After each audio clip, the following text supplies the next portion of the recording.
otras formas, otros lenguajes, entrar en las predicciones, pero no como futurismo para controlar, sino como futurismo para entender, ver las culturas del futuro para poder construir en el espacio y en el tiempo un nuevo lenguaje y un compromiso de soberanía que diste mucho del compromiso de la economía para buscar uno mejor comunitario y humano.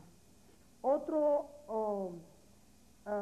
pensar que a través del poder debe buscarse, del poder y de la información, debe buscarse la justicia y no el control. El capital y las ideas que mueven en el sistema capitalista ya no deben existir. Cualquier idea o teoría del futuro no debe excluir lo trascendental. Hay que utilizar el futuro para movernos. Bueno, es un poco esta frase que muchos manejan, que ya les comentaba yo hace un momento. Lo que hemos logrado, esto lo dijo un economista que dijo: yo soy economista y me apena. Lo que hemos logrado con gran éxito en este último medio siglo es, y lo hemos logrado muy bien, el destruir las culturas a fin de construir economías. Dentro de unos 40 años, y si se analizan los últimos 3 generaciones del siglo XX, habrán podido decir con mucha razón que es un caso increíble de locura colectiva. Economía como forma de comportamiento, dirán que es una economía como forma de comportamiento patológico.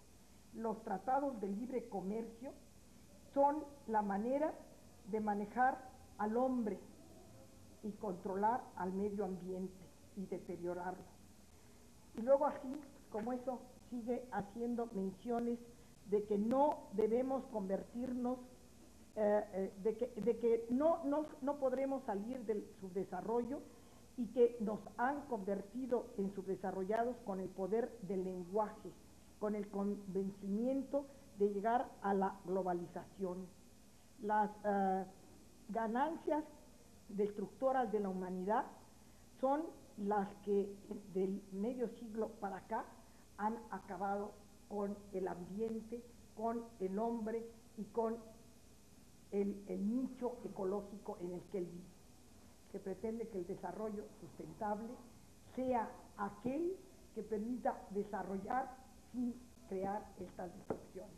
Ahora, si me preguntan cómo, al rato, no les digo cómo, pero sí les digo cuáles son las preocupaciones para alcanzarlo. No sé si con esto conteste yo la pregunta de para quién estamos sirviendo. Entonces, se pensó en los últimos 5, por supuesto, desde Ricardo y Adam Smith, se pensó que la riqueza de las naciones era la producción, y que la producción iba a traer como consecuencia mayor consumo, mayor riqueza y mayor producción, y así sucesivamente, y a base de la producción pues íbamos a acabar con todos los recursos naturales. Nunca se pensó que íbamos a poder acabar con los recursos naturales, y nunca se pensó que nosotros no éramos el centro de la tierra, hasta que la naturaleza nos empezó a enfrentar y a evidenciar que estábamos en un error, que estábamos creando agujeros por el ozono, que estábamos tirar una bomba atómica en Hiroshima o en Nagasaki estaba afectando aquí, que haber causado una desgracia en Chernobyl, envenenó los hongos, los champiñones franceses en toda la región de la Lorena, que hasta acá llegaron, que los niños están naciendo con problemas muy serios. Es decir, todas esas cosas que la naturaleza nos está recordando, que los hombres somos solo parte de ella, y que si queremos planear, desarrollar, administrar, tenemos que pensar. Es más, ahora los economistas, yo no sé si aquí hay algunos economistas, pero los economistas ahora, después de que el señor que expuso esto dijo: ahora necesitamos darnos cuenta que la economía y la riqueza, entendida como capital, no debe ser el fin último, que el fin último debe ser el hombre. Yo todavía me atrevería a decir que él todavía le falta pensar en que el fin último debe ser el mundo, y nosotros como parte de lo que 2 mujeres extraordinarias en 1972 mencionaron. Una escribió un libro que se llama Una sola tierra, para recordarle al hombre, que una economista, para recordarle al hombre que no tiene, después de acabar con esta, manera de irse para otra. Por supuesto que hay quien está pensando en poder ir a ocupar otros planetas, pero pues van a ser 10 gentes, digo el 10% o el 5% o el 1% de la población total. Los demás nos vamos a quedar aquí, evidentemente nos vamos a quedar en el páramo, o ya no nos vamos a quedar. Entonces, pero yo recuerdo de haberle dado, por ejemplo, un texto sobre esto a mis alumnos y haberles preguntado antes de platicar estos conceptos qué opinaban, y todos dijeron, qué padre, vamos a ir a colonizar otro planeta. Y luego cuando empezamos a ver las cosas, pues la verdad es que no es cierto. La tecnología, fue otra de las láminas, perdón, la tecnología es algo que nos está haciendo equivocarnos hacia nuestras metas, hacia nuestros logros, hacia nuestros fines. ¿Quién es esta autora, perdón? Barbara Ward. Y Margaret Mead escribió otro libro que se llama La Casa del Hombre. Y la Casa del Hombre entendida como la tierra. Ya ahorita ya estoy dudando si el libro de Barbara Ward es el otro y el de Margaret Mead es el anterior, pero tengo entendido que no. Una sola tierra es de Barbara Ward. Barbara Ward y Margaret Mead, una antropóloga, Barbara Ward economista, Lady, nombrada Lady por sus investigaciones, y Margaret Mead, antropóloga, hicieron estos dos libros, y a partir de ahí la literatura escrita por las mujeres pues está empezando a ser del conocimiento de los hombres y las mujeres. Antes las mujeres escribíamos para las mujeres y los hombres para los hombres y las mujeres. Una pregunta regresando a esta... ¿Para quién tenemos que planear? Si yo tengo un tema de investigación, desarrollo toda esta estructura, los sistemas de esta investigación voy a desarrollar también esta estructura, y va a haber una matriz en donde yo puedo organizar toda la información, donde yo puedo organizar toda la información. Bueno, la verdad es que la investigación como método no es una panacea. Entonces, los métodos los inventan quienes al investigar sienten la necesidad de ordenar la investigación. Entonces, quienes tienen mucho ejercicio en la investigación establecen métodos que luego otros adoptamos para apoyarnos en ellos. Pero esos métodos tenemos que conocerlos, porque si no podemos equivocarnos o podemos desvirtuar o no hacer la investigación completa. Indudablemente, ahora ya, bueno, ese es otro aspecto que también es muy importante, ahora ya no podemos hablar de información cuantitativa y cualitativa bidimensional. Entonces, logramos por fin entender que las cosas no eran tan claras, tan fáciles como que la flor eran los pétalos, los sépalos y el tallo, sino que todas ellas formaban parte de un sistema.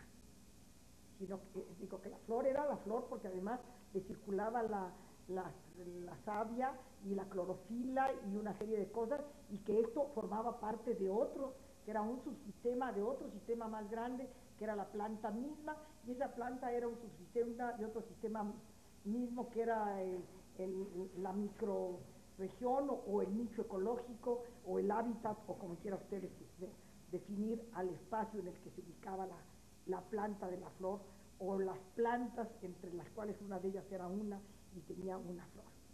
Entonces, ese es el problema de las matrices. Las matrices son el primer paso a las teorías de los sistemas.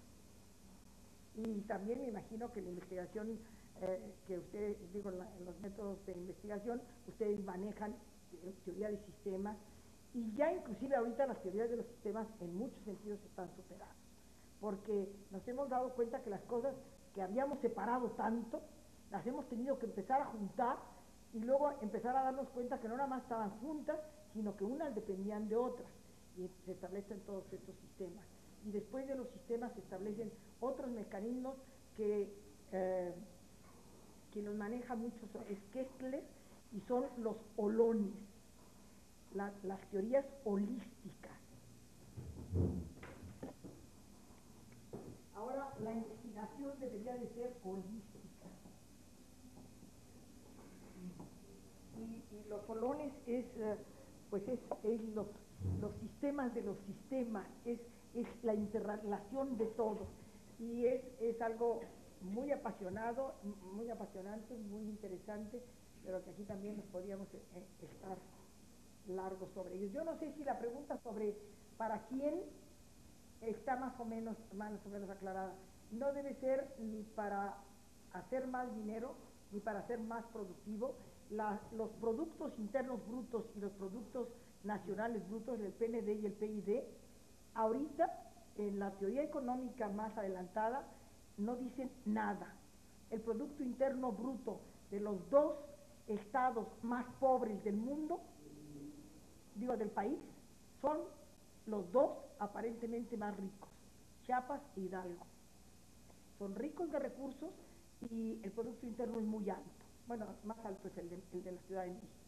Pero también en el caso de la Ciudad de México, el 80% de la población gana menos de 5 salarios mínimos. En el caso de Hidalgo, creo que es el 60% de el 80%, me da miedo, no me hagan caso si la cifra no es exacta, pero más del 60% de la población gana menos de 2 salarios mínimos. Y el Estado es muy rico, y hay unos señores que tienen que haber sido riquísimos para que el Producto Interno Bruto sea muy alto. O sea que el Producto Interno y el Producto Nacional en este momento no dicen nada, porque se estaba midiendo la economía, el capital. Estábamos planeando y administrando la economía y el capital. Y esos eran el objetivo de nuestros estudios, para hacer más rico al país. Pues sí, ahorita el país ya estamos saliendo de pobres, y ya estamos saliendo del subdesarrollo, vamos a entrar a la OCDE, que es el organismo que une a los países desarrollados. Pero la verdad es pues que también el desnivel interno demuestra que no se está planeando, que la economía se está planeando para el capital y no para las personas. Bueno, ya mejoramos y queremos decir que sea para el hombre, pero si llegamos a un momento en que llegamos a decir que sea para el hábitat en el cual uno de los seres vivos es el hombre, estaremos empezando a planear nuevamente para hacer eso que también nunca se entendió, que era la calidad de vida. Para mejorar la calidad de vida, y con esa frase nos quedábamos tranquilos. Pero cada día la calidad de vida se deteriora más. Entonces estamos pretendiendo que la calidad de vida sea sustentable. Decía que, o sea, era fundamental para quién, lo acaba de decir, pero muchos de los proyectos de investigación, de mismos proyectos ya están terminados, que yo he visto, ¿verdad? Muy bien sustentados, con una base científica, con los mejores conocimientos técnicos, herramientas, no sirven para nada, ¿no? Porque el objetivo y la meta no son, porque lo que no, está muy bien fundamentado, pero el objetivo y la meta no es la que debería haber sido, o más bien le salió muy bien y obtuvieron el objetivo que pretendían, pero con el lenguaje nos hicieron creer a nosotros que era eso lo que también a nosotros nos convenía. No sé si está claro. Es una pregunta a propósito de las teorías de los sistemas. Cuando iniciamos nuestro propedéutico aquí en esta facultad, algún ponente dedicado a la agricultura habló sobre la teoría del caos. ¿Qué aplicación podría tener en la cuestión de investigación para el desarrollo? Bueno, las teorías del caos van también dirigidas en este sentido. Esto es, son planteamientos que le llaman de la cultura, de la cultura subterránea o de la cultura underground, como le quieran llamar, que es la cultura que está demostrando que la cultura que está prevaleciendo es la cultura del caos. Y yo desgraciadamente no tengo el dato del autor, que digo que no lo manejo, lo debería yo manejar, del autor de la teoría del caos y de los mecanismos de esto, pero es precisamente, pero va en torno a la misma preocupación en este momento prevaleciente. Y esto está muy dirigido a el objetivo de esto.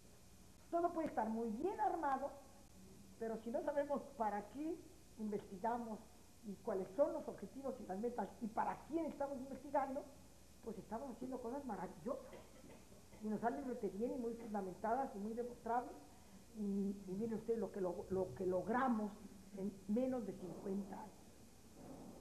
En menos de 50 años los hombres, ahora sí vamos a llegar más al urbanismo, creo que por allá anda una de urbanismo, dos laminitas, creo que esas sí llegaron aquí.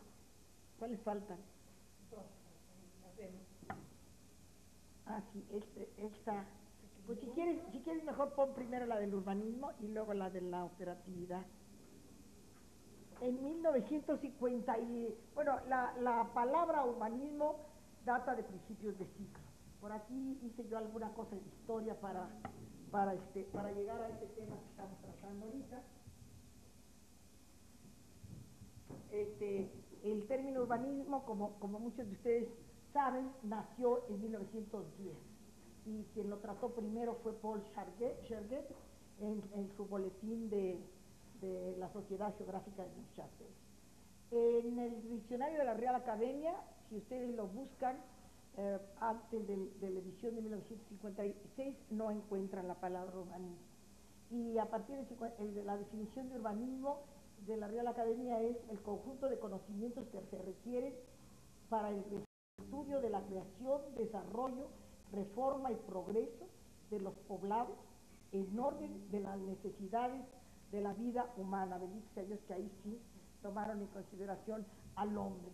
Quizá debía haber sido en orden de las necesidades del nicho ecológico, y entonces sí hubiéramos pensado del hombre y sus relaciones con los seres vivos, con los otros seres vivos dentro de un ambiente determinado.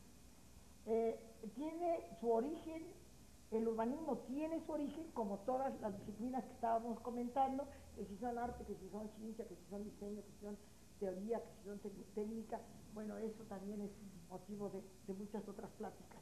Pero el origen de haber empezado a hablar del urbanismo es por los problemas planteados por la falta de planeamiento científico. Esta es una deformación, por supuesto, y valdría la pena que luego lo comentáramos.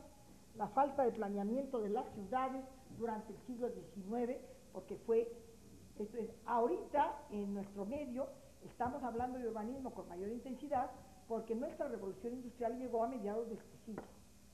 Pero en Inglaterra, que llegó a mediados del siglo pasado, a fines del siglo pasado, ya las ciudades tenían lo mismo que tenemos nosotros, y la pobreza de las ciudades industriales en Inglaterra, pues fue motivo de novelas como las de Charles Dickens y muchas otras, porque era evidente.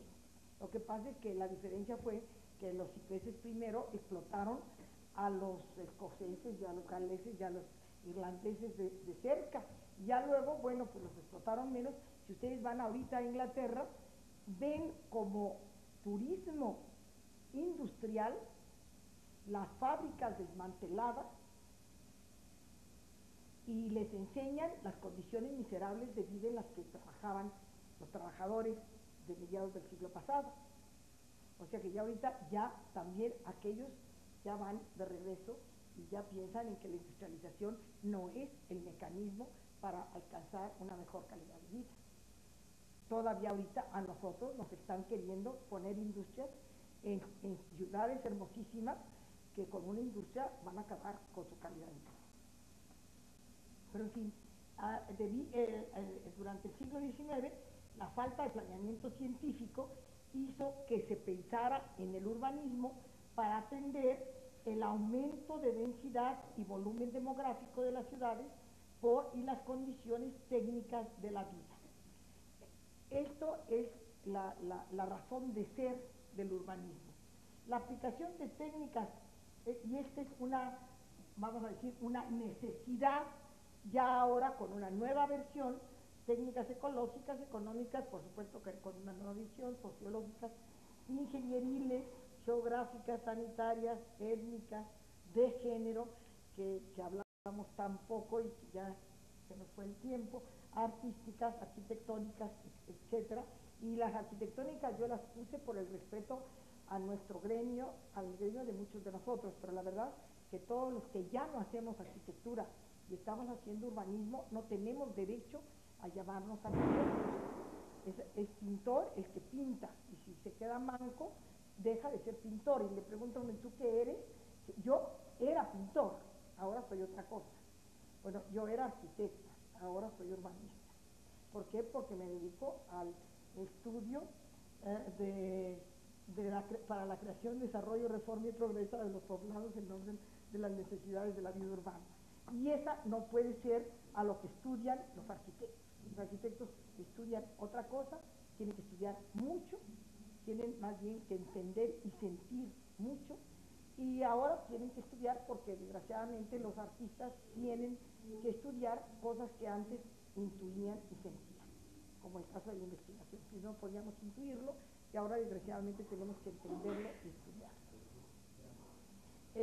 Decíamos, y todo esto, técnicas que son necesarias para la observación e investigación de los procesos de cambio, crecimiento, desarrollo y deterioro de los asentamientos humanos, y para la observación e investigación de los grados de participación del gobierno y la población en estos procesos.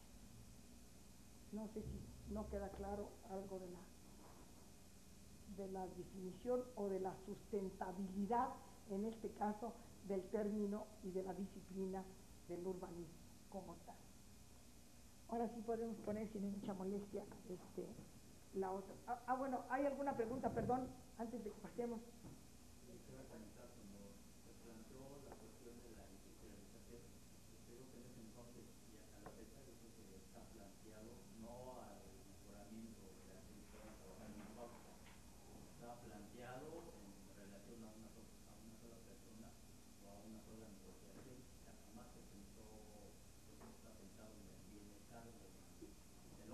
Bueno, la verdad es que en ese tiempo se pensaba que si uno hacía industrias generaba empleos, y que si uno generaba empleos hacía uno hombres que producían y hombres que percibían ingresos, y al hacer hombres que percibían ingresos hacía uno hombres que consumían productos, y en realidad lo que estaban haciendo eran hombres consumistas, que son lo que somos nosotros, somos unos seres consumistas, y estamos acabando con todo.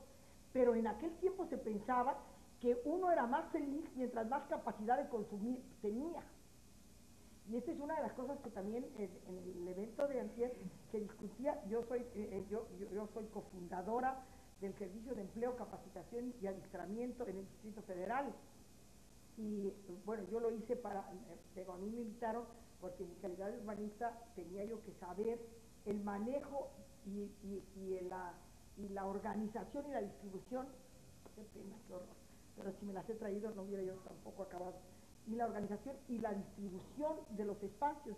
Y entonces esto pues requiere de que los empleadores pues se desgastan menos si viven cerca de su industria, de la industria de donde trabajan, y eso conforma los espacios urbanos. Los espacios urbanos también, la administración urbana depende mucho del empleo, ahora que estamos hablando de todos estos procesos. El empleo es algo que modifica las estructuras urbanas, y por eso en los años 30 el urbanismo estaba apoyado en la comunicación. Era urbanista el que hacía avenidas y ejes y pasos a desnivel, cosas que luego nos llegaron a nosotros tarde, pero que se pusieron de moda en esa época. Más que el arte de construir espacios para mejorar y el progreso de los poblados, era para comunicar los proyectos de origen y destino entre empresas y lugares de habitación. Entonces, uno suponía que había que hacer feliz al empleado, y esa era la tesis economista de Adam Smith y de Ricardo, porque efectivamente ellos se lo creyeron, se pensaron que no había problema, que dándoles empleo a los campesinos les iban a dar un empleo fijo y un ingreso fijo, no estaban pensando que los iban a hacer esclavos de un empresario.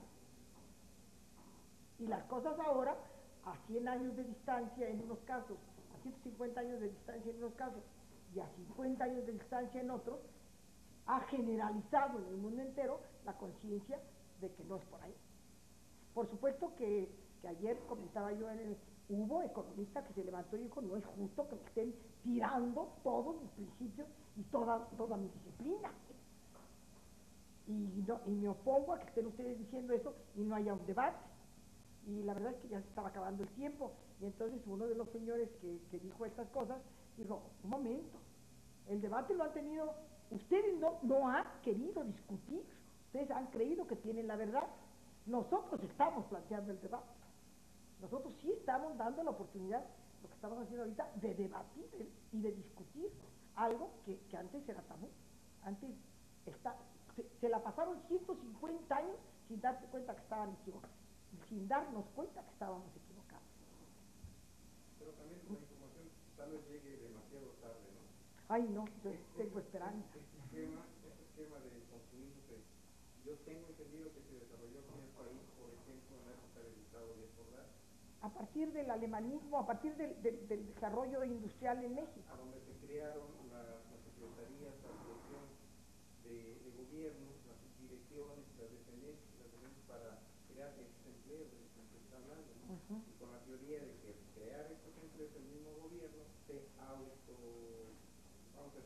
autodesarrollaron. Pero finalmente, pues, la gente ha quedado sin esa posibilidad de crear su real desarrollo, ¿no? No, hasta la fecha, ahorita, uno de los dilemas más serios del mundo es que la tecnología ha llevado a acabar con los empleos y se ha creído que la economía no depende del empleo o de la productividad ya, cosa que pues era así como imposible de creer, sino del ingreso, aunque el ingreso sea de las inversiones, del capital, de los puros pesos movidos de otra manera. Y nos hemos vuelto un mundo de parásitos, un mundo que no producimos, nada más consumimos, son muy pocos los productores, y ahora, por desgracia, la tecnología ha permitido que los productores, que las empresas requieran de menos empleados. Entonces estamos acabando con el empleo, y al estar acabando con el empleo, estamos empobreciendo al mundo. Entonces los economistas dicen, bueno, pues entonces vamos a crear empleos y vamos a hacer.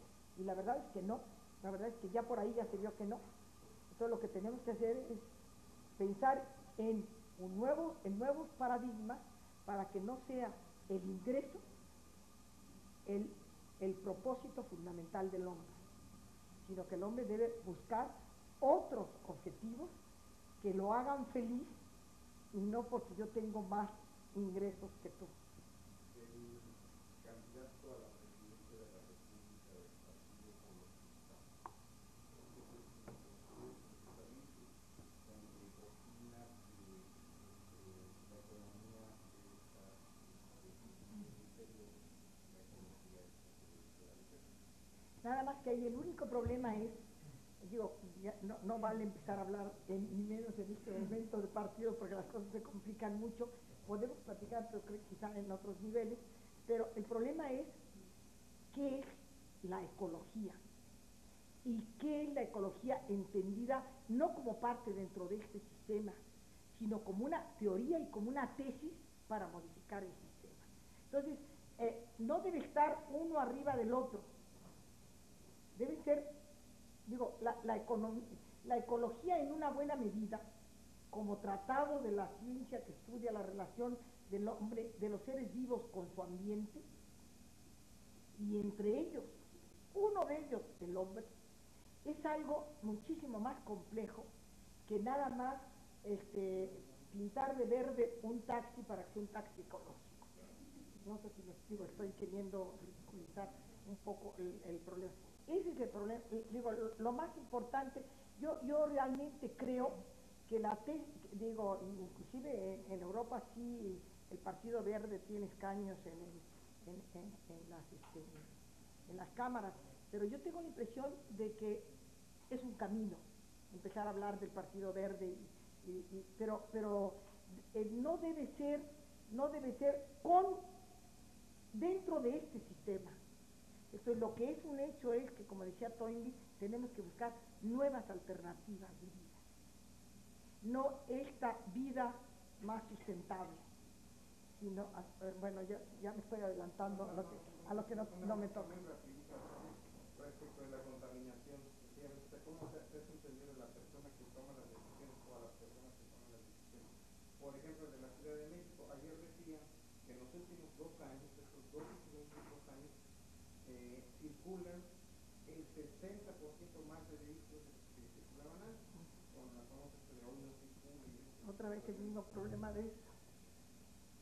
Bajo esa situación aquí hay estudiosos de la ecología, estudiosos del urbanismo, pero desafortunadamente, ya lo de la información negativa, no es la gente que decide. Finalmente, se hacen los planes. Este es otro tema que es así como que muy emocionante, porque sí es la gente que decide. Y sí es la gente que decide porque tenemos el gobierno que queremos. Y en el momento que nosotros cambiemos esa estructura, pues nosotros habremos decidido cambiar esa estructura y tener el gobierno que queremos. Entonces, cuando ha habido cosas, y ahí está el ejemplo de Chiapas, que la gente se cansa de algo y que tiene más esperanza hasta de morir con dignidad que seguir viviendo mal, en ese momento el gobierno tiene que cambiar. Y el discurso de Colosio fue, inclusive de todos los candidatos, tiene que ser diferente antes y después de Chiapas. ¿Por qué? Porque tiene que ofrecer al pueblo otra cosa más que ahora el pueblo está pidiendo. No sé si me explico. Entonces, de alguna manera, el proceso de cambio es otra vez, si todos hacemos bien lo que tenemos que hacer, quien quita y podamos lograr el cambio. Podríamos hacer aquí un análisis, un estudio del proceso de endocracia que ha sufrido el sistema mexicano, y en fin, muchísimas otras cosas que hacen y demuestran por qué en este momento está la situación crítica como está.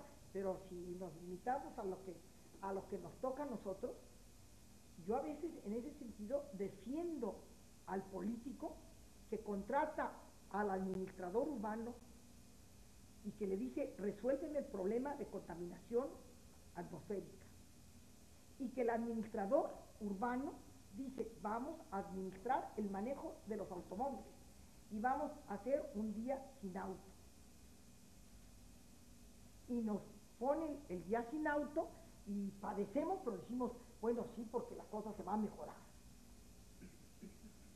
Pero como desgraciadamente, decíamos, es un problema que viene de 2000 años para acá, bueno, si no queremos ser exagerados, desde la revolución científica para acá, de 200 años para acá, entonces nos damos cuenta que el proceso es un proceso que nos ha hecho ya no saber para qué, por qué, con qué y de qué.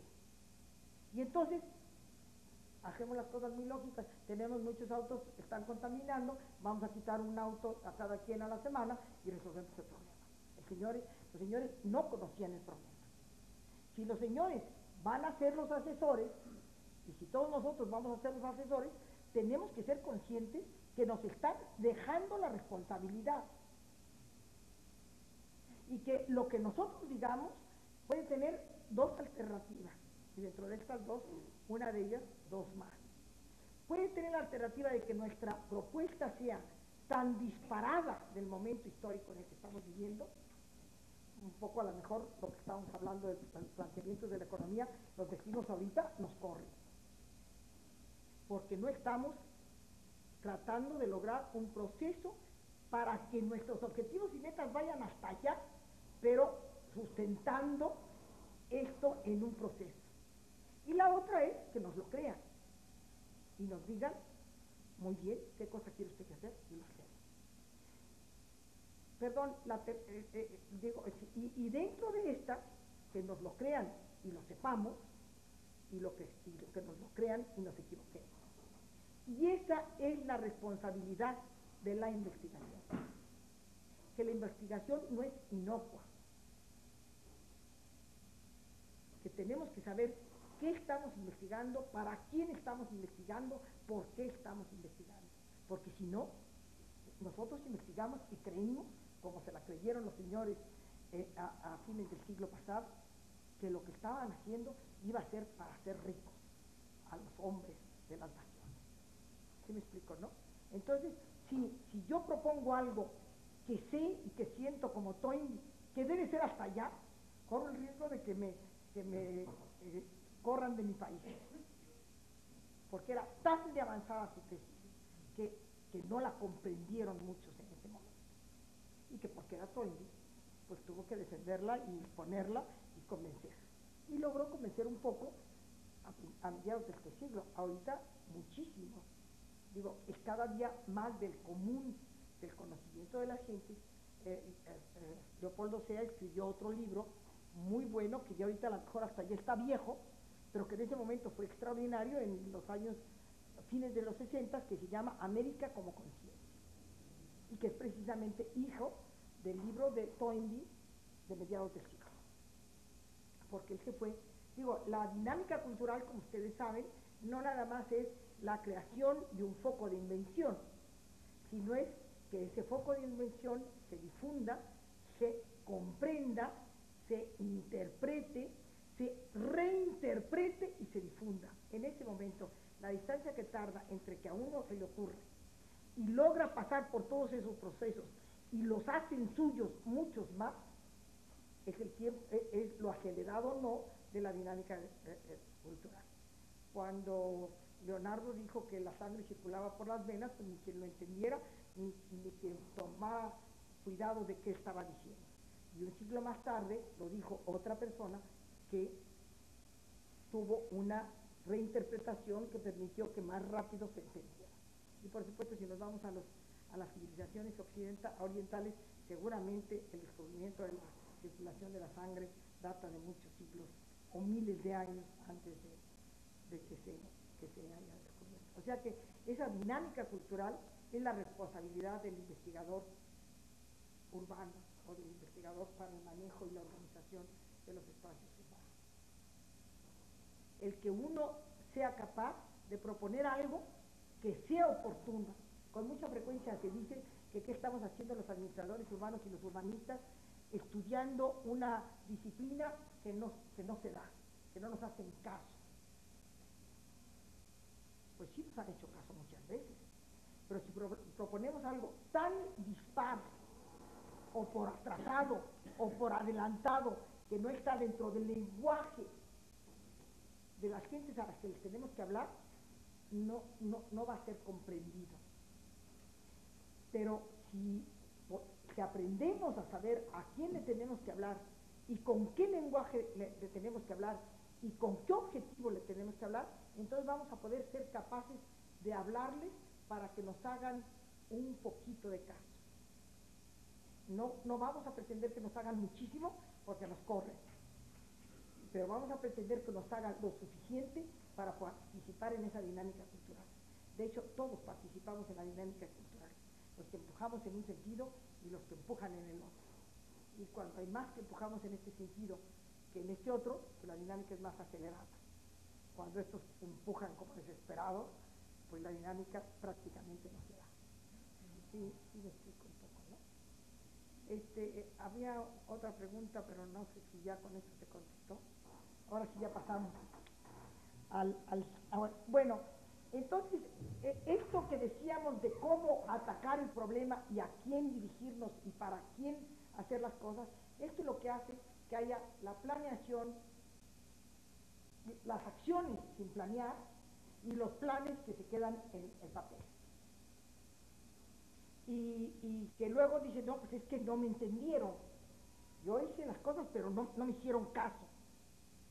Pues es que no supiste dialogar con esa persona. No vale que un urbanista diga que no le hacen caso.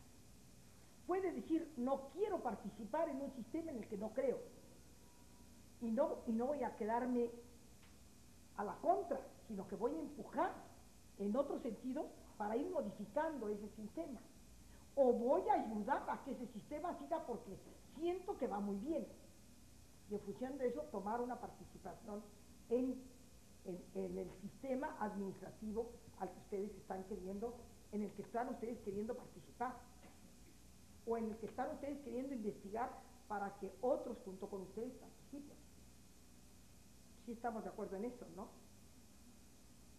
Porque si no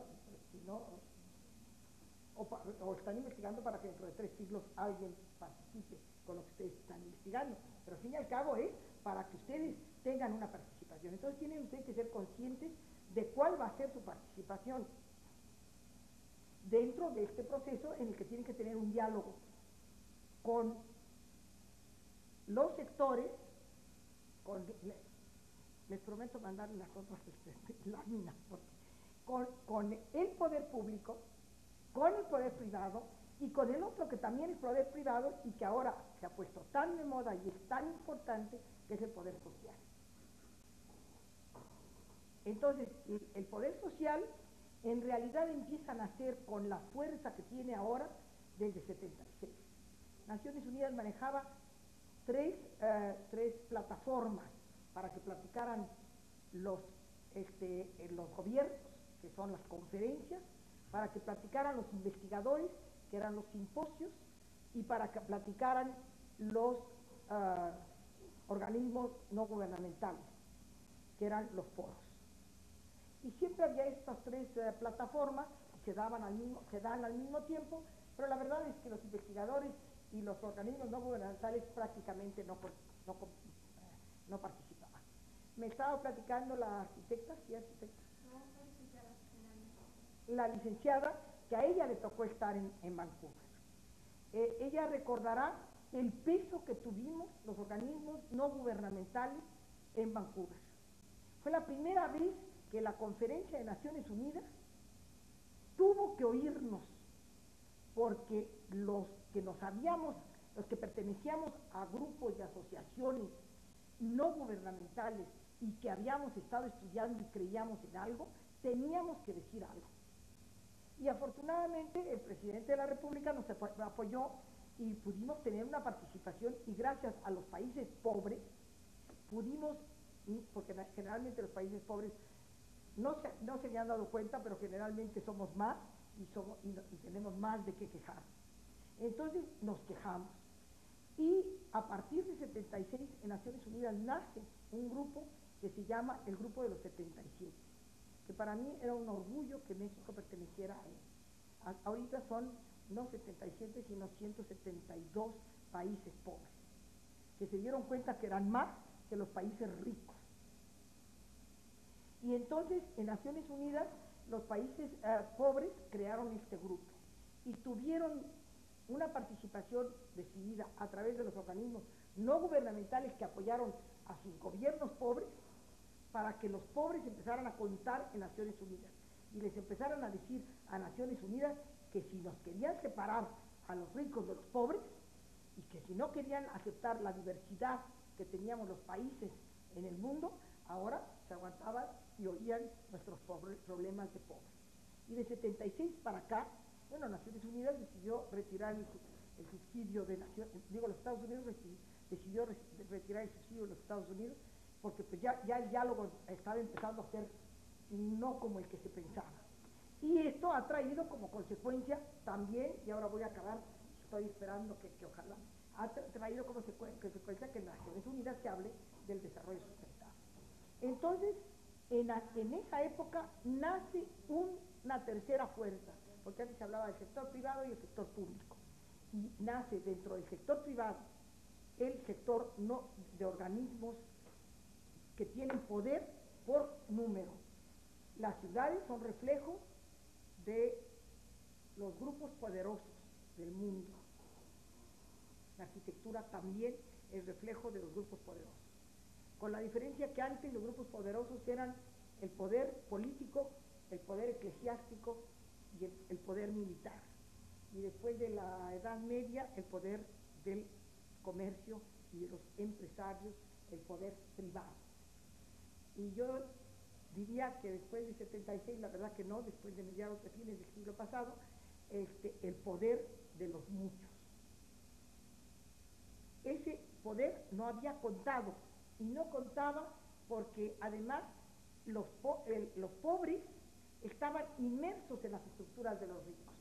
Si ustedes ven la historia de las ciudades, que son el reflejo de lo que han sido las sociedades, ustedes ven cómo en un palacio, en un edificio o en un conjunto de viviendas vivían, en el caso del palacio, desde el rey hasta el último de sus colaboradores, incluyendo los colaboradores que eran los artistas,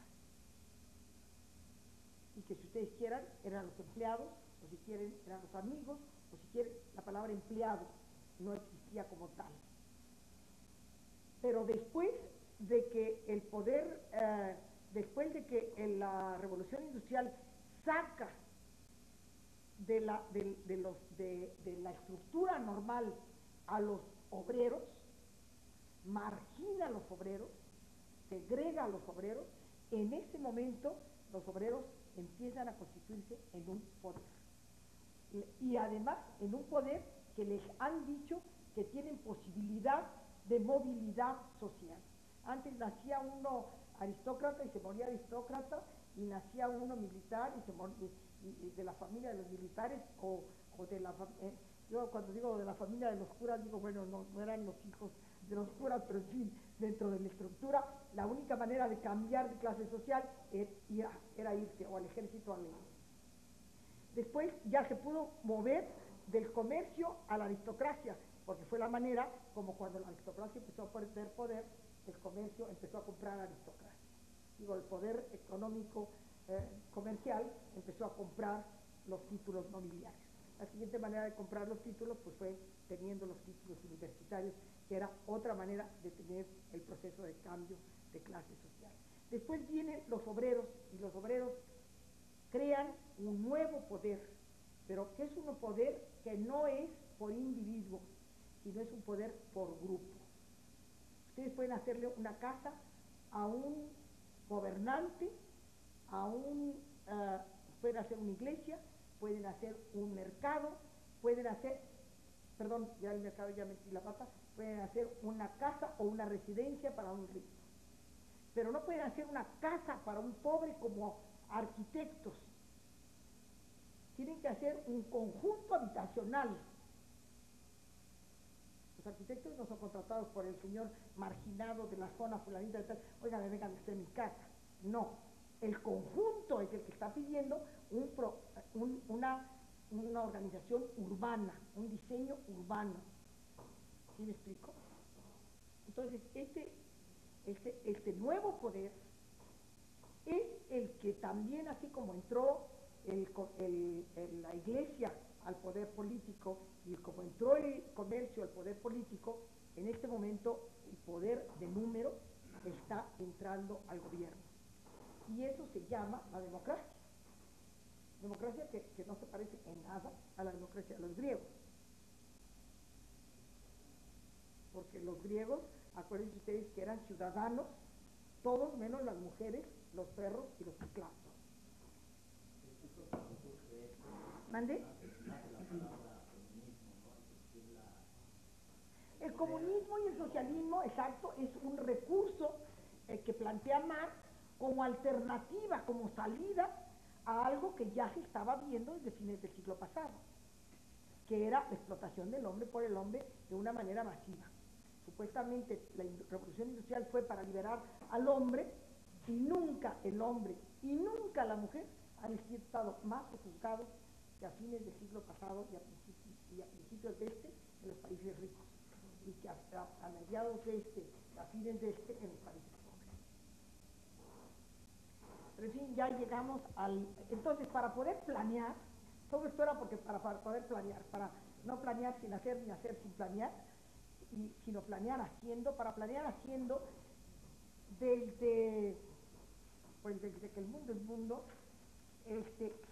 lo que pasa es que nunca se consideró como una disciplina ni se manejó como tal. Yo ya perdí mi acordeón, pero bueno, no importa, nos quedamos sin acordeón. del mundo en mundo se consideró que había otra manera de planear. Pero desgraciadamente la tecnología y la ciencia y la disciplina se les olvidó esta manera de planear. Y cuando se habló de la planeación operativa, se habló como, pues que era una planeación para las cosas triviales, para los problemas del momento. Y la verdad es que todos los problemas son del momento. Si me permite, podría yo leerles una definición de lo que es la planeación de la investigación operativa.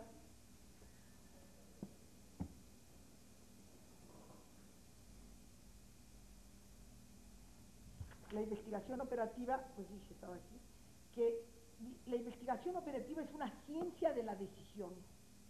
Es la posibilidad de tomar decisiones pronto.